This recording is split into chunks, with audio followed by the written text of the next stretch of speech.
ছেলেদের মতো মেয়েদেরও কাল প্রথম ওয়ানডে নারী দল মুখোমুখি হবে শ্রীলঙ্কার বিপক্ষে। জাতীয় দলের প্রথম আন্তর্জাতিক ম্যাচ আয়োজনের অপেক্ষায় রাজশাহী। প্রস্তুতি নিয়ে সন্তুষ্টির কথা জানিয়েছেন টাইগ্রেস অধিনায়ক নিগার সুলতানা। রাজশাহী বিভাগীয় স্টেডিয়ামে ম্যাচ শুরু হবে সকাল 9:30টায়। একদিনে বাংলাদেশের 2 ওয়ানডে। ঢাকায় লিটন শান্ত, রাজশাহীতে নামছেন নিগার সুবহানারা। ঘটা করে ওয়ানডে সিরিজের ট্রফি উন্মোচন করেছেন দু অধিনায়ক। নিগার সুলতানার পাশে হাস্যোজ্জ্বল চামারি আতাপাত্তু। সবশেষ 2023 সালে শ্রীলঙ্কার বিপক্ষে দ্বিপাক্ষিক সিরিজ খেলেছিল টাইগ্রেসরা, তাও লঙ্কা দুর্গে। এবারই প্রথম বাংলাদেশের মাটিতে সিরিজ খেলছে লঙ্কান নারীরা।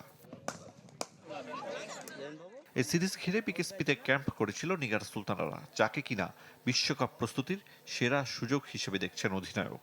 যেসব প্লেয়াররা আসলে সামনে টি-20 ওয়ার্ল্ড কাপেও খেলবেন তাদেরকেও এই জায়গায় একটা ঝালিয়ে নেওয়ার একটা সুযোগ। আর সেকেন্ড হচ্ছে আমরা অবশ্যই ডেফিনেটলি সিরিজ যখন খেলতে যাচ্ছে আমরা প্রত্যেকটা পয়েন্ট অনেক বেশি ভ্যালিড, কারণ এটা হচ্ছে আমাদের বায়োলেটার সিরিজের ফার্স্ট, বলবো এফটিপির ফার্স্ট বায়োলেটার সিরিজ। সো প্রত্যেকটা গেম অনেক ইম্পর্টেন্ট। আরেক প্রথমে সাক্ষী হতে যাচ্ছে ক্রিকেটাররা। রাজশাহীতে এর আগে বয়সভিত্তিক আর ঘরোয়া ক্রিকেটের খেলা হলেও জাতীয় দলের প্রথম ম্যাচ।